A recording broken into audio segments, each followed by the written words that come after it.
Hi, everyone. Welcome back to Elder Gal. It's good to see you. We're going to talk today about something I think is really important.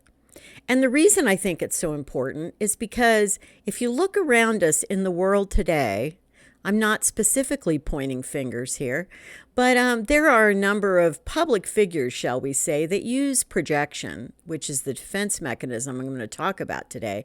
They use this particular thing all the time. And so I feel like people ought to be aware of what projection really is.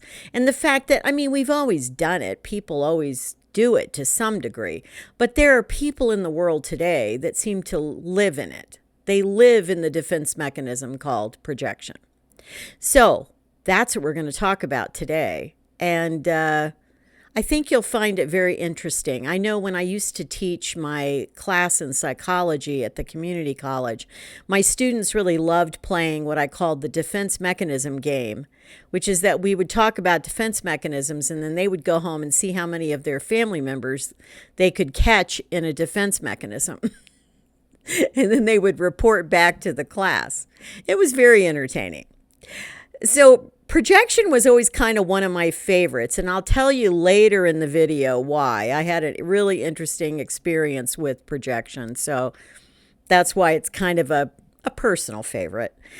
But what projection is that when you don't want to own certain qualities of yourself, in other words, maybe you're a liar, and you don't want to admit you're a liar, so what you do is you go out in the world and accuse everyone else of lying. It can get very complex, though. It can become a whole pathology to do this.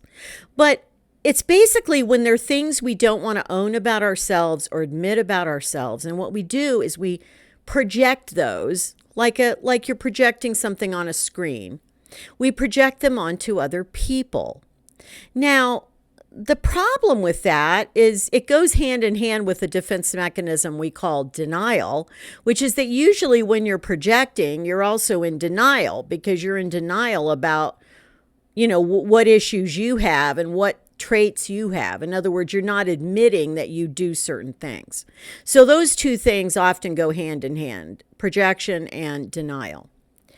So projection, though, in the average person, we may not project that much, or some people don't really project at all. And if we go back to where defense mechanisms came from, Sigmund Freud, the famous psychiatrist from over 100 years ago, I think the defense mechanisms was probably one of his most interesting theories. He did a lot of theories about sexual repression and weird stuff like that, but I think the defense mechanisms were gold. I think a lot of them are really, really accurate. So he was the one that first talked about projection. Well, how does projection work on a daily basis? Well, I already shared with you that if you're someone who's a liar, for instance, you'll just go around accusing other people of lying. And you can do that with almost any kind of trait you have. So in other words, if you're a person who likes to cheat other people at things or get away with things, then you'll accuse other people of doing that. If you're a person that harbors a lot of ill will towards people in general, other people, you will accuse them of doing that. So, it's basically like when you're the person who's doing the projection, when you're looking at other people, it's like almost like you're looking at a mirror, but you don't recognize you're looking at yourself. So you just blame them, whoever that other person is, or society in general, or, you can project a number of things. But basically, people who do this on a regular basis usually have a lot of other pathology as well. Like I said, they usually have other defense mechanisms. They probably have some personality disorders, such as being narcissists. There's a lot of things that go hand in hand with being someone who projects a lot. But the average person still does it occasionally. We all have been at some point or another caught up in projection. Another real common one is with projection is the person who, let's say, is married or has a partner and they cheat on their spouse. They will accuse the other person of cheating rather than them actually cheating. Because again, they're in denial about their own issue with that. What can you do about it? Well, first you'd have to recognize that you're actually projecting. Okay, so you have to recognize it, which means you have to have some self-awareness and some honesty within yourself that you're willing to say, "Oh, that's what I'm doing. It's not really them, it's about me." And once you can do that, you'll probably kind of burst that bubble of projection. But I don't think a lot of people are capable of doing that in the moment, at least. I mean, at some point in their lives, hopefully they recognize they're doing it. It's more likely that you know someone who is projecting. And in that case, depending on your relationship with that person, you could point out to them at some point in time, when they're in a good mood, and say, "You know what? I've noticed you do this particular thing. Like, you blame other people for something, and I've noticed that you tend to do that yourself. Are you aware that you do that?" Like, you just ask them in a nice way, not like you're attacking them, just in a nice conversational way. Now, I'm not saying this will probably work out well. Who knows? But it's worth a shot, especially if it's a spouse, a close family member, a close friend, something like that. Now, I would not suggest doing that with a stranger or an acquaintance, because they'll probably just project onto you and accuse you of doing something. So, but it is important to at least educate people about what projection is, because a lot of people don't realize it's just, let me backpedal for just a second and explain that a defense mechanism, according to Sigmund Freud and others who have talked about it, is something your brain does to protect itself. In other words, your brain does these little convolutions of attitude, behavior, whatever you want to call it, basically to protect you so that you don't have to acknowledge something bad about yourself. So the brain's actually, it's a misguided attempt to protect you from yourself, I guess is the way to say that. And the problem is they don't really serve you in the long run. I mean, in the short run, they might serve you, but in the long run, you're not going to do well with, living in the world of any defense mechanism, much less projection. So let me explain that there's another weird, offshoot of how projection works. And so I explained to you that it's things you don't like about yourself that you then project onto other people, and then you call them out for it. Okay? But it can also work in a more kind of subtle way, where we tend to, go out there in the world. Let me ask you a question. Have you ever met someone, and the first time you meet that person, everyone else talks something good about this person? They say, "This is a great person." But somehow the first time you meet them, you don't like them. And you don't know why you don't like them. That is often a sign of projection as well. And what's happening in that case is you're sensing something, a character trait of that person, something in them that you don't like about yourself. Now, it may not even be a bad trait to other people. In other words, other people may like that person. They may like you. They may not realize that you have this hidden trait that you secretly don't like. And so what happens is when you recognize it in someone else, you just go, "I don't like that person." Because you really don't like it in yourself.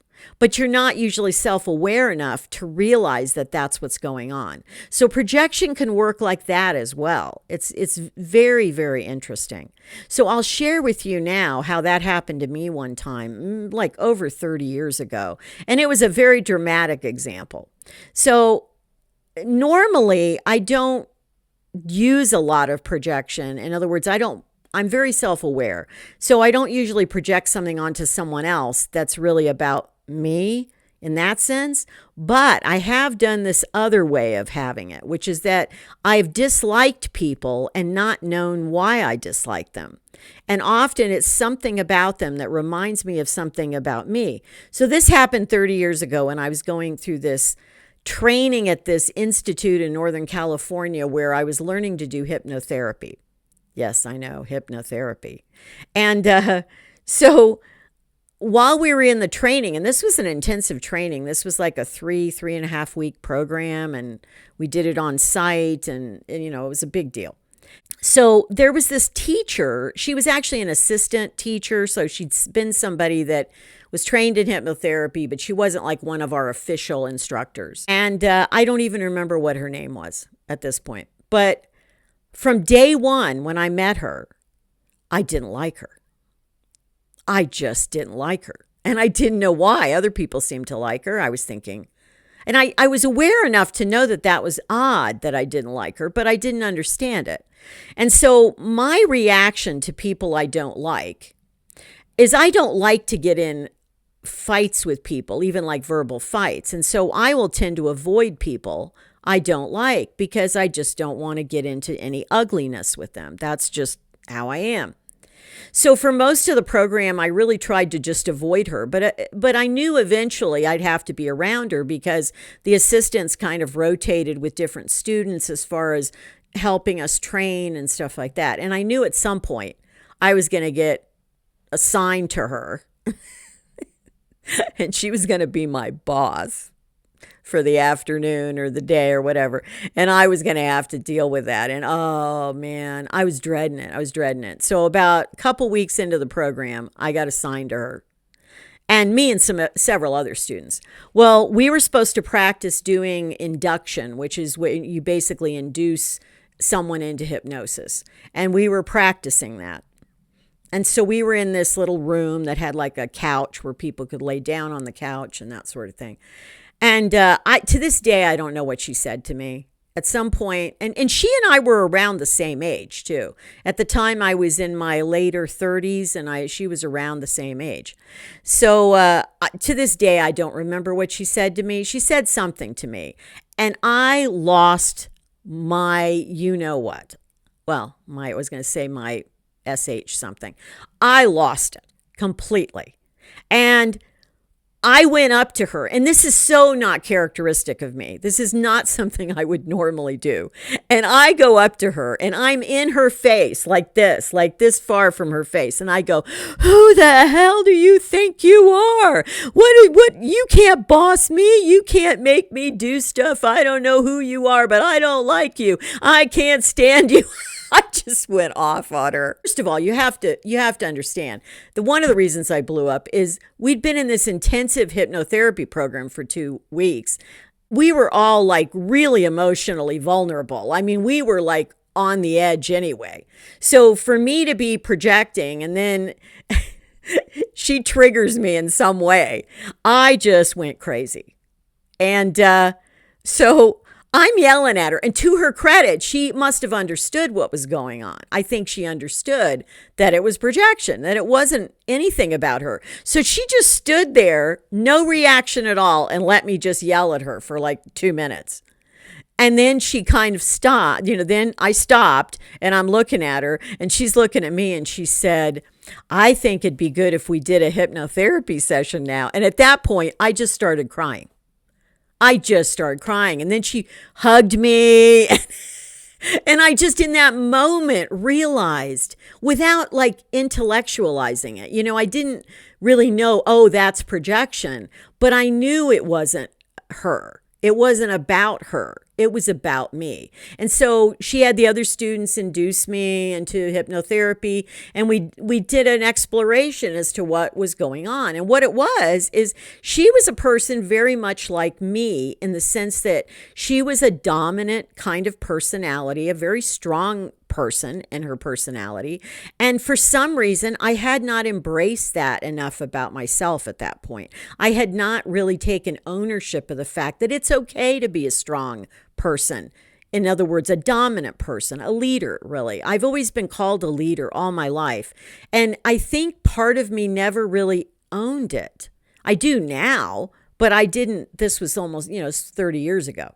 So I realized in the hypnotherapy what it was. There was this thing, a quality about her that was very much like the side of me that I always thought was kind of bossy and pushy, which it is bossy and pushy. But if you're doing it with the right mentality, with the right intention, being bossy is not always a bad thing. And I think that's what I had not realized at that time. Because later, when I became a teacher at the community college, you have to be kind of bossy to be a teacher. I mean, that's part of what classroom management is. You have to run a tight ship and make sure that there is order in the classroom. And if you aren't a strong, personality person, it's kind of hard to do that. So I learned that there was a really good side to that I could be bossy in a wonderful, nurturing way, basically. And so anyway, it worked out well. After that whole thing with the episode with her, we were fine with each other the rest of the time I was there. I liked her. I chatted with her, had no problem with her. So once you can get past your projection, especially when you're doing what I did, which is that you're not liking a person because it reminds you of something in yourself, that's a really great one to overcome. And what it takes is awareness. And you have to just be aware of what you're doing and why you're doing it. And it's not about that person at all. It's about you. So ultimately, projection is all about you. If you have issues within yourself, don't push them onto other people. Do yourself a favor, do them a favor. Don't push them onto other people. I really cannot, express that enough to you. So I hope you've learned something today. I love talking about defense mechanisms. I'll probably do another one soon. But anyway, until next time, be well, be kind, keep moving forward, and take care of yourselves. Bye.